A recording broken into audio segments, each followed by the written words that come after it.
Hello बच्चों, मैं नेहा खंडेलवाल आपका स्वागत करती हूँ। बच्चों, हम पढ़ रहे हैं कक्षा 4 और गणित विषय में हमारा 11वां अध्याय है पैटर्न। बच्चों, आज हम इस अध्याय में करेंगे हमारी प्रश्नावली 11 और प्रश्नावली 11 के प्रश्न नंबर 1 से 12 तक हम आज हल करेंगे। तो बच्चों देखते हैं प्रश्नावली 11 का प्रश्न नंबर 1 क्या है। यहाँ लिखा हुआ है पैटर्न को आगे बढ़ाओ। बच्चों यहाँ पर कुछ आकृतियाँ दी हुई है, उसी के आधार पर हमें पैटर्न को आगे बढ़ाना है, यानी उसी क्रम में हमें इसे आगे बढ़ाना है। तो देखिए बच्चों, यहाँ पर आपको तीर दिखाई दे रहा है। तो जो पहला तीर है वो ऊपर देखता हुआ है और वो कैसा है, एक तीर है। अब बच्चों जो दूसरा चित्र है उसमें 2 तीर बने हुए हैं और वो किधर घूमे हुए हैं, वो घूमे हुए हैं दाईं तरफ। और जो तीसरा चित्र है उसमें वापस से एक तीर आ गया है और उसका किधर मुंह है, नीचे की तरफ। अब चौथा चित्र है उसमें 2 तीर हो गए हैं और वो किधर घूमे हुए हैं, वो घूमे हुए हैं बाईं तरफ। तो बच्चों जो ये तीर है वो घड़ी की तरह घूमे हुए हैं, यानी जैसे घड़ी इस तरह से चलती है वैसे ही ये तीर भी इसी तरह से घूमे हुए हैं। अब बच्चों देखते हैं कि इसके बाद में कौन सा तीर आएगा और उसका मुंह किधर होगा। तो देखिए बच्चों, ये यहाँ तक घूम गया है, इसके बाद में ये घूमेगा इस तरह से, यानी ये तीर हो जाएगा सीधा और इसका मुंह बच्चों हो जाएगा ऊपर। और तीर की संख्या कितनी होगी, तीर की संख्या होगी 1, क्योंकि एक तीर, फिर 2 तीर, फिर एक तीर, फिर 2 तीर, अब आएगी एक तीर। तो बच्चों इस तरह से यह पैटर्न आगे बढ़ेगा। अगर इसी को हमें आगे बढ़ाना है, यानी इसी के क्रम को हमें दोहराना है, तो बच्चों इसके बाद में ये वाला पैटर्न आएगा, यानी तीर की संख्या होगी 2 और इसका मुंह होगा दाईं तरफ। अब दूसरा चित्र देखिए बच्चों, यहाँ पर आपको दिखाई दे रहा है एक त्रिभुज और त्रिभुज के बाद में है 2 आयत, उसी के बाद में वापस आ गया है त्रिभुज। अब बच्चों इसी पैटर्न को हमें आगे बढ़ाना है, तो सबसे पहले हम पैटर्न को समझेंगे। तो देखिए बच्चों, एक त्रिभुज है, फिर 2 आयत है, फिर एक त्रिभुज है, यानी इसके बाद में वापस से आएंगे 2 और आयत, और इसी क्रम में अगर हम इसे आगे बढ़ाएंगे तो वापस आएगा एक त्रिभुज। अब देखिए बच्चों, तीसरी आकृति यहाँ पर आपको दिखाई दे रही है फूल की। अब देखिए बच्चों, इस फूल में कितनी पंखुड़ी है, 1 2 3 4 5 और 6। अब इसके बाद में जो फूल आया है उसमें है 2 पंखुड़ी। इसके बाद में वापस से जो फूल आया है उसमें देखते हैं कितनी पंखुड़ी है, 6, और इसमें है 2। तो बच्चों इस पैटर्न को हम समझते हैं। सबसे पहले है 6 पंखुड़ी वाला फूल, उसके बाद में 2, वापस 6, वापस 2, यानी इस क्रम को अगर हम आगे बढ़ाते हैं तो अब कौन सा बनेगा, 6 पंखुड़ी वाला फूल, यानी इसके बाद में जो आकृति आएगी वो है ये वाली। और अगर इसको हम आगे बढ़ाते हैं तो वापस से है 2 पंखुड़ी वाला फूल। तो बच्चों इस तरह से पैटर्न को हम आगे बढ़ा सकते हैं। अब देखिए चौथा प्रश्न, यहाँ पर देखिए बच्चों, एक त्रिभुज है जो उल्टा बना हुआ है, उसके बाद में है एक वृत्त, उसके बाद में बच्चों एक त्रिभुज है जो उल्टा है लेकिन इसमें कलर भरा हुआ है, इसके बाद में देखिए बच्चों एक वृत्त बना हुआ है और इसमें भी कलर भरा हुआ है। अब बच्चों एक त्रिभुज है जिसमें कलर नहीं है। तो बच्चों इस पैटर्न को हम देखते हैं तो पहचानते हैं कि एक त्रिभुज है खाली, उसके बाद में एक वृत्त खाली, उसके बाद में एक त्रिभुज भरा, एक वृत्त भरा हुआ, उसके बाद में एक त्रिभुज खाली, यानी अब कौन सी आकृति आएगी, वृत्त आएगा जो कि खाली है। अगर इसी को हम आगे बढ़ाते हैं तो अब आएगा एक त्रिभुज जिसमें कि कलर भरा हुआ होगा। तो बच्चों इस तरह हमने पैटर्न को समझा है और उसे आगे बढ़ाया है। अब बच्चों करते हैं अगला प्रश्न 5वां। यहाँ पर बच्चों कुछ आकृति बनी हुई है, इसे हमें आगे बढ़ाना है। तो देखिए बच्चों, इस तरह की आकृति है, यानी यहाँ पर बड़ा भाग है और इसका छोटा भाग है, इस तरह से घुमा हुआ नीचे की तरफ मुंह वाला। अब देखिए बच्चों, पहले छोटा भाग, फिर बड़ा भाग, अब बड़ा भाग, फिर छोटा भाग, अब छोटा, फिर बड़ा। तो बच्चों इस तरह ये आकृति बनी हुई है। अब बच्चों इसी पैटर्न को अगर हम आगे बढ़ाते हैं तो बच्चों अब आएगा बड़ा भाग पहले, यानी ये वाले तरह का, और उसके बाद में आएगा छोटा भाग नीचे, और इसी क्रम में अगर आगे बढ़ाते हैं तो छोटा भाग आएगा इधर और बड़ा आएगा इधर। तो बच्चों इस तरह से हम पैटर्न को आगे बढ़ा देते हैं। अब देखिए 6वां प्रश्न, यहाँ पर आपको दिखाई दे रहा है एक षटकोण, उसके बाद में है एक आयत, फिर एक षटकोण है, फिर एक आयत है, यानी जो श्रृंखला है वो किस तरह चल रही है, षटकोण आयत षटकोण आयत। तो बच्चों इसको अगर हम आगे बढ़ाते हैं, यानी पैटर्न को हम आगे बढ़ाते हैं तो देखते हैं अब क्या आएगा। तो बच्चों आयत के बाद में आएगा षटकोण, और उसके बाद में वापस आएगा आयत और वापस षटकोण। तो बच्चों इस तरह से पैटर्न आगे बढ़ेगा। अब बच्चों करते हैं प्रश्न नंबर 7। बच्चों प्रश्न नंबर 7 में संख्या का एक पैटर्न दिया हुआ है। अब देखते हैं बच्चों कि इस पैटर्न को हम आगे किस तरह बढ़ा सकते हैं। तो देखिए बच्चों यहाँ लिखा हुआ है 2 और 2 के बाद में क्या लिखा हुआ है 12। तो बच्चों देखते हैं कि 2 में कितने जोड़ने पर 12 आते हैं। तो इसके लिए बच्चों 12 में से हम 2 घटाते हैं तो हमें पता चल जाएगा कि कितने जुड़े हैं 2 में। तो देखिए बच्चों 2 है ऊपर, नीचे भी 2 है, तो कितना आएगा 0 और 1 के नीचे कोई संख्या नहीं है तो 1 ही आएगा। यानी बच्चों 2 के बाद में 12 है, इसका मतलब है कि इसमें 10 जुड़ा हुआ है, क्योंकि 2 में 10 जोड़ने पर आते हैं 12। इसी तरह बच्चों 12 में 10 जोड़ने पर आ गए हैं 22, क्योंकि बच्चों 12 में अगर हम 10 जोड़ते हैं तो देखिए 2 के नीचे कोई संख्या नहीं है तो 2 ही आएगा और 1 होते हैं 2, तो कितने आ गए हैं 22। अब बच्चों 22 में 10 जोड़ने पर कितने आते हैं 32। तो देखते हैं बच्चों 2 के नीचे कोई संख्या नहीं है तो क्या आएगा 2 ही आएगा, 2 और 1 होते हैं 3, तो कितने आ गए हैं 32। अब बच्चों इस पैटर्न को हमें आगे बढ़ाना है, यानी यहाँ पर कौन सी संख्या आएगी। तो बच्चों 32 में भी हम जोड़ेंगे 10, जिससे हमें पता चल जाएगा कि यहाँ पर कौन सी संख्या आएगी। तो बच्चों 2 के नीचे कोई संख्या नहीं है तो 2 ही आएगा, 3 और 1 कितने होते हैं 4, यानी यहाँ पर आएगा 42। इसी क्रम में बच्चों 42 के बाद में क्या आएगा, यानी 42 में वापस हम जोड़ देंगे 10। तो 2 के नीचे कोई संख्या नहीं है तो 2 ही आएगा, 4 और 1 होते हैं 5, तो यहाँ पर आ गए हैं 52। और इसी तरह बच्चों 52 के आगे क्या आएगा, 52 में वापस जुड़ जाएगा 10। 2 के नीचे कोई संख्या नहीं है तो 2 ही आएगा, 5 और 1 होते हैं 6, यानी यहाँ पर आ गया है 62। तो बच्चों इस क्रम में हम पैटर्न को आगे बढ़ा देते हैं, यानी यहाँ पर जो पैटर्न है संख्या वाला उसमें सभी में है 10-10 का अंतर। अब करते हैं बच्चों प्रश्न नंबर 8। यहाँ लिखा हुआ है 30 और 30 के बाद में लिखा हुआ है 45। तो बच्चों हम देखते हैं कि 30 में कितने जोड़ने पर आते हैं 45। तो बच्चों इसके लिए हम देखते हैं कि 45 में से हम 30 घटा देते हैं तो हमें पता चल जाएगा कि 30 में कितने जोड़ने पर 45 आए हैं। देखिए बच्चों 5 के नीचे कोई संख्या नहीं है तो 5 ही आएगा, 4 के नीचे है 3 तो कितने बचेंगे 1, क्योंकि 4 में से 3 गए तो बचता है 1। यानी बच्चों 30 में अगर 15 जुड़ गए हैं तो हो गया है 45। इसी तरह बच्चों यहाँ पर 45 में वापस से अगर हम 15 जोड़ते हैं तो देखते हैं कितने आते हैं। 5 में 5 जोड़ने पर आते हैं 10। 10 में इकाई के अंक को हम यहाँ लिखेंगे, दहाई के अंक की हम लगा देंगे हासिल। 4 और 1 होता है 5 और 1 कितने हो गए 6, कितने आ गए हैं यहाँ पे 6। यानी 45 में वापस से जब 15 जुड़े हैं तो 60 हो गए हैं।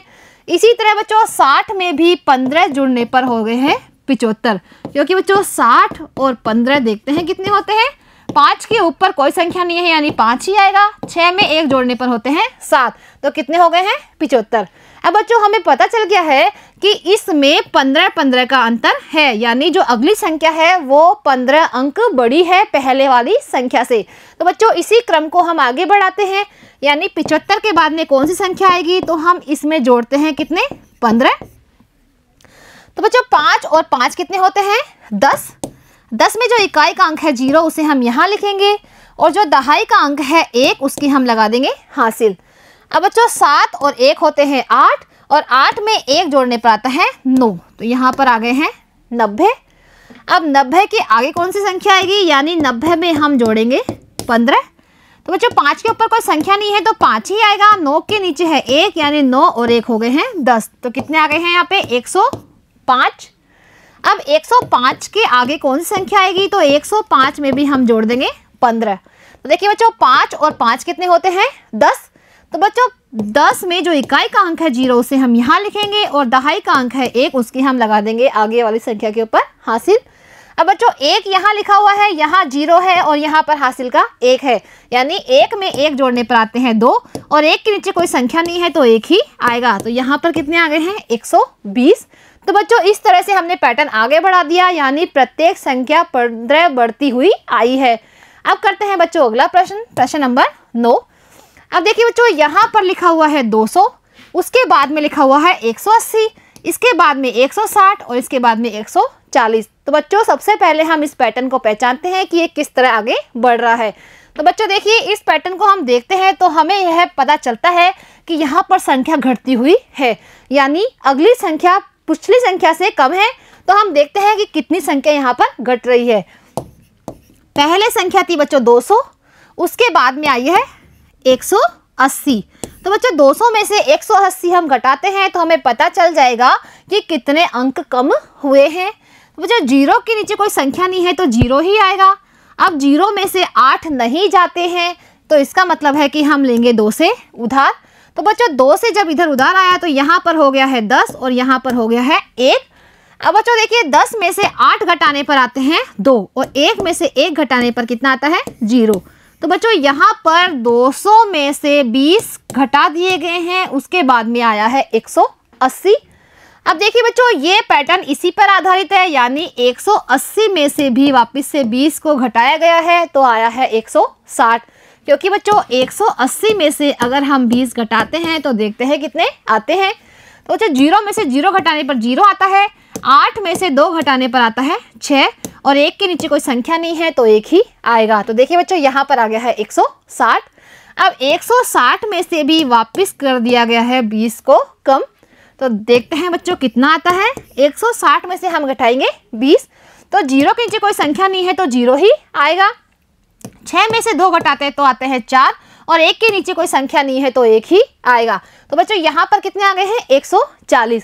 तो बच्चों हमने पैटर्न को समझ लिया है कि जो प्रत्येक संख्या है वो 20 कम है, यानी अपनी पिछली संख्या से 20 अंक उसमें कम है। तो बच्चों इसी तरह हम आगे बढ़ाएंगे, यानी 140 में से भी हम 20 कम कर देंगे तो हमें यहाँ वाली संख्या मिल जाएगी। बच्चों 0 में से 0 घटाने पर 0 आते हैं, 4 में से 2 घटाने पर आते हैं 2 और 1 के नीचे कोई संख्या नहीं है तो 1 ही आएगा, यानी यहाँ पर आ गए हैं 120। अब 120 में से भी वापस हमें 20 घटाना है, तो देखिए बच्चों 0 के नीचे कोई संख्या नहीं है तो 0 आएगा, 2 के नीचे भी 2 है तो 2 में से 2 जाते हैं तो 0 आता है और 1 के नीचे कोई संख्या नहीं है तो 1 आता है, यानी यहाँ पर हो गए हैं 100। अब बच्चों इसके आगे क्या आएगी, तो 100 में से हम वापस 20 कम कर देंगे तो 0 के नीचे है 0 यानी 0 ही आएगा।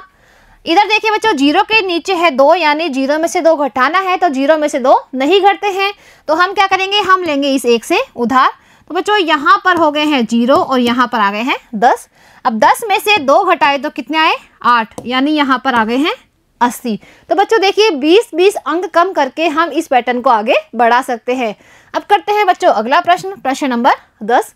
यहाँ बच्चों सबसे पहले एक पैटर्न बना हुआ है, सबसे पहले हम उसे पहचानेंगे फिर उसको आगे बढ़ाएंगे। तो देखिए बच्चों यहाँ लिखा हुआ है 90, यहाँ पर है 85, यहाँ पर है 80 और यहाँ पर है 75। तो बच्चों हमें पता चल रहा है कि यहाँ पर जो अंक है वो घटते हुए हैं। अब देखते हैं बच्चों कि कितने कितने अंक यहाँ पर घट रहे हैं। तो सबसे पहले बच्चों 90 में से हम 85 घटाएंगे तो हमें पता चल जाएगा कि कितने अंक कम है। तो देखिए बच्चों इकाई पर 0 है, नीचे है 5, तो 0 में से 5 नहीं घटते हैं तो हम क्या करेंगे 9 से लेंगे उधार। तो बच्चों 9 से उधर उधार गया तो यहाँ हो गया 10 और यहाँ पर हो गया है 1 कम यानी 8 यहाँ बच गया है। 10 में से 5 घटाने पर आते हैं 5 और 8 में से 8 घटाने पर आते हैं 0, यानी बच्चों 90 में से 5 यहाँ पर घटाए गए हैं तो कितने आ गए हैं 85। इसी तरह बच्चों 85 में से भी 5 घटा दिए तो कितने आ गए हैं 80 और 80 में से भी 5 कम किए तो कितने आ गए हैं 75। अब बच्चों इसी क्रम में हम पैटर्न को आगे बढ़ाएंगे, यानी 75 में से भी हम 5 कम करते हैं तो हमें यहाँ वाली संख्या मिल जाएगी। तो घटाते हैं बच्चों, 5 के नीचे है 5 तो 5 में से 5 गया तो 0 बचता है और 7 के नीचे कोई संख्या नहीं है तो 7 ही आएगा, यानी यहाँ पर आ गया है 70। अब बच्चों 70 में से वापस हम 5 घटाएंगे, तो बच्चों 70 में से 5 घटाते हैं तो ऊपर 0 है, नीचे है 5, 0 में से 5 नहीं जाता है तो हमें लेना पड़ेगा उधार 7 से। बच्चों 7 ने जब उसे उधार दिया तो यहाँ पर हो गए हैं 10 और यहाँ पर रह गए 6। अब बच्चों 10 में से 5 घटाने पर आते हैं 5 और 6 के नीचे कोई संख्या नहीं है तो 6 ही आएगा, यानी यहाँ पर हो गए हैं 65। इसी तरह बच्चों 65 में से भी हम कम कर देंगे 5, तो 5 में से 5 गए तो 0 बचते हैं, 6 के नीचे कोई संख्या नहीं है तो 6 बचेगा, यानी यहाँ पर आ गए हैं 60। तो बच्चों इस तरह 5-5 अंक कम करके हमने इस पैटर्न को आगे बढ़ा दिया है। अब करते हैं बच्चों अगला प्रश्न, प्रश्न नंबर 11। अब देखिए बच्चों यहाँ पर लिखे हुए हैं 50 और 50 के बाद में यहाँ लिखे हुए हैं 40, यानी बच्चों संख्या यहाँ पर हो रही है कम। तो देखते हैं हम कितनी संख्या कम हो रही है। तो 50 में से 40 हम घटाते हैं तो 0 के नीचे 0 है यानी 0 ही आएगा, 5 के नीचे 4 है यानी कितना आएगा 1, तो यहाँ पर कितना हो गया है 10 का अंतर, यानी 50 में से 10 कम हो गए हैं तो कितना आया है 40। अब बच्चों 40 के बाद में यहाँ लिखा हुआ है 31, तो अब हम देखते हैं कि 40 और 31 में कितने का अंतर हुआ है, यानी कितना कम हुआ है। तो बच्चों इसके लिए हम 40 में से घटाएंगे 31। देखिए बच्चों ऊपर 0 है, नीचे है 1, तो 0 में से 1 नहीं जाता है तो हम लेंगे 4 से उधार। तो बच्चों 4 के पास से 1 अंक उधर गया तो यहाँ पर हो गया है 10 और यहाँ पर 1 कम हो गया तो यहाँ पर बच गया है 3। अब 10 में से 1 घटाने पर कितने आते हैं 9 और 3 में से 3 घटाने पर आते हैं 0। तो बच्चों यहाँ पर 9 हो गए हैं कम। इसके बाद में बच्चों 31 के बाद में यहाँ लिखा हुआ है 23। अब देखते हैं कि 31 में से अगर हम 23 घटाएंगे तो हमें पता चल जाएगा कि यहाँ पर कितने अंक का अंतर है। तो बच्चे 1 में से 3 नहीं जाते हैं तो हमें उधार लेना है, किससे 3 से। तो 3 में से जब हम उधर उधार लेते हैं तो यहाँ पर 1 कम हो जाता है, यानी यहाँ पर रह जाता है 2 और यहाँ पर कितना हो जाएगा 11, क्योंकि 10 तो इधर से आया है, 1 इसके पास पहले से था। अब बच्चों 11 में से हमें 3 घटाना है, तो 11 में से 3 घटाने पर आते हैं 8। अब 2 में से 2 गए तो कितने बचे 0, तो यहाँ पर बच्चों 8 घट गए हैं। अब बच्चों इस पैटर्न को हम देखकर समझते हैं कि इसमें क्या हुआ है। देखिए बच्चों यहाँ पर 10 घटे हैं, यहाँ पर 9 घटे हैं, यानी और यहाँ पर घटे हैं 8, यानी बच्चों यहाँ पर जो घटने वाली संख्या है वो 1 कम है। यानी अगर हम 23 के आगे पैटर्न बढ़ाते हैं तो 23 में से हम कम करेंगे 7, तो 23 में से बच्चों हम 7 कम करते हैं तो हमें यहाँ वाली संख्या मिल जाएगी। 3 में से 7 नहीं घटते हैं बच्चों, तो हम लेंगे उधार 2 से, तो यहाँ पर कितने हो गए हैं 13 और यहाँ पर 1 कम हो गया है, यानी यहाँ पर हो गए हैं 1। अब बच्चों 13 में से 7 हमें घटाने हैं, तो बच्चों यहाँ पर आएगा 6। अब यहाँ पर है 1 और 1 के नीचे कोई संख्या नहीं है तो 1 ही आएगा, यानी यहाँ पर आ गया है 16। अब बच्चों 16 के बाद में हम घटाएंगे 6, क्योंकि यहाँ पर हमने 7 घटाया है। अब बच्चों 1 अंक कम हो जाएगा, यानी 16 में से हमें घटाना है 6। तो बच्चों 6 के नीचे 6 है तो 0 आएगा, क्योंकि 6 में से 6 घटाते हैं तो 0 आता है। 1 के नीचे कोई संख्या नहीं है तो 1 ही आएगा। तो बच्चों यहाँ पर आ गए हैं 10। अब बच्चों 10 में से हमें क्या घटाना है, हमें घटाना है 5, क्योंकि बच्चों पहले हमने 6 घटाया था, अब 1 अंक कम हो जाएगा, यानी हम घटाएंगे 5। तो 10 में से 5 घटाने पर आते हैं 5, तो यहाँ पर आ गए हैं 5। तो देखिए बच्चों यहाँ पर जो घटाने की क्रिया हुई है उसमें 1 अंक कम होता गया है। अब करते हैं बच्चों अगला प्रश्न नंबर 12। अब देखिए बच्चों इसके पैटर्न को हम पहचानते हैं। यहाँ लिखा हुआ है 1, इसके बाद में लिखा हुआ है 2, इसके बाद में है 4 और इसके बाद में है 7, यानी अंक बढ़ते हुए हैं।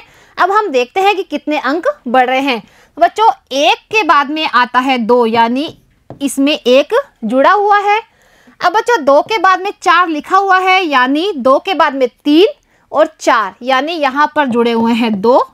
अब बच्चों 4 के बाद में आया है 7, यानी यहाँ पर कितने जुड़े हैं, तो हम गिनती बोलते हैं 4 के आगे से 5, 6, 7, तो यहाँ पर जुड़ा हुआ है 3। अब बच्चों देखिए यहाँ पर जोड़ने की क्रिया चल रही है, लेकिन जोड़ने का जो अंक है वो बढ़ता हुआ है, यानी पहले 1 जुड़ा, फिर 2, फिर 3। अब बच्चों क्या जुड़ेगा साथ में जुड़ेगा अब 4, तो हमें यहाँ वाली संख्या मिल जाएगी। तो बच्चों 7 में अगर हम 4 जोड़ते हैं तो देखते हैं कितने आते हैं, तो 7 और 4 होते हैं 11, तो यहाँ पर आएगा बच्चों 11। अब बच्चों हम कौन सा अंक जोड़ेंगे 11 में, 5, क्योंकि 4 के बाद में 1 अंक बढ़ गया है, यहाँ हो गया है 5, तो 11 में 5 जोड़ने पर आते हैं 16, तो हमने यहाँ लिखा है 16। अब क्या जुड़ेगा बच्चों 16 में हम जोड़ेंगे 6, क्योंकि बच्चों यहाँ पर 4 जोड़ा, इसके बाद में 5, अब हम जोड़ेंगे 6, तो 6 में 6 जोड़ने पर होते हैं 12। 12 में इकाई का अंक 2 हम यहाँ लिखेंगे और दहाई के अंक ही हम लगा देंगे हासिल। अब 1 और 1 कितने होते हैं 2, तो यहाँ पर कितने आ गए हैं 22। तो देखिए बच्चों इस तरह हमने इस पैटर्न को आगे बढ़ा दिया। तो बच्चों आज हमने जो हमारी प्रश्नावली थी 11 उसके प्रश्न नंबर 1 से 12 तक हल किए हैं।